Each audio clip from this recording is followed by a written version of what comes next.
9220 বর্গমূল করতে গেলে আমি প্রথম সংখ্যাটা পাই 9।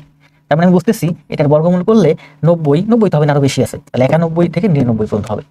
তো মাঝের একটা সংখ্যা ধরলাম আমি 96, তাহলে 96 গুণ 96 অনুমান করলাম এরকম হতে পারে 96 95। তাহলে 96 গুণ 96 হয় আমার হলো 2216।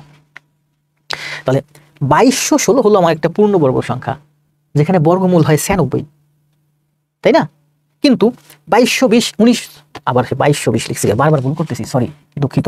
9216 আমার কনসেন্ট্রেশন ক্লাস থেকে বেরিয়ে গেছে। তাহলে 9216 একটা পূর্ণবর্গ সংখ্যা যার বর্গমূল হয় 96, কিন্তু 9220 এর বর্গমূল হয় না।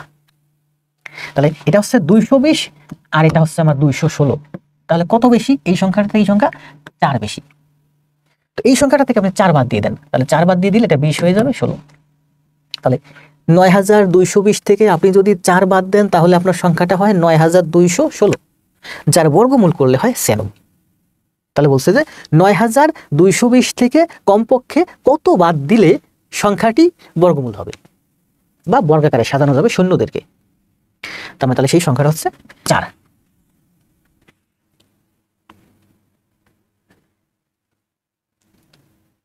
ধন্যবাদ রায়হান ভাই।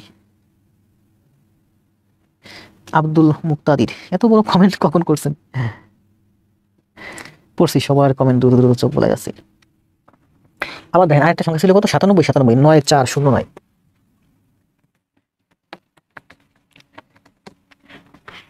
97 গুণ 97 মানে হচ্ছে 9409। 96 গুণ 96 মানে হচ্ছে 9216। আর এর ঠিক মাঝখানে একটা সংখ্যা দিচ্ছে আপনাকে 9220। 96 গুণ 96 মানে হচ্ছে 9216, 97 গুণ 97 হচ্ছে 9409। তাহলে এই 9216 এর বর্গমূল করলে 96 হয়, 9409 এর বর্গমূল করলে 97 হয়। তো 96 আর 97 এর মাঝখানে তো কোনো সংখ্যা নাই, কিন্তু সেখানে একটা সংখ্যা দিয়ে রাখছে 9220।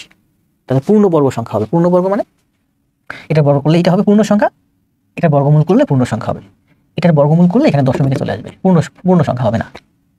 তাহলে বলেন, তাহলে এই সংখ্যাটা আমার পূর্ণবর্গ সংখ্যা, এই সংখ্যাটা আমার পূর্ণবর্গ সংখ্যা, এটা আমার পূর্ণবর্গ সংখ্যা না। তাহলে এটা হলো 216, এটা হলো 220। এটা থেকে যদি আপনি 4 বাদ দেন, এটা থেকে যদি 4 বাদ দেন তাহলে আপনি এই সংখ্যাটা পাবেন, তাহলে এটা হবে আপনার পূর্ণবর্গ। অথবা এটার সাথে আপনি যদি 189 যোগ করেন, 189 যোগ করেন, তাহলে আপনি এই সংখ্যাটা পাবেন।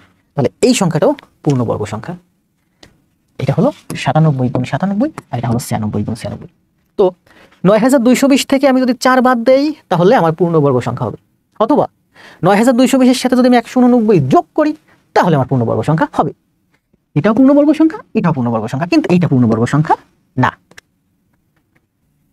তখন মনে করেন 22টা ম্যাথ না, ঠিক এইরকম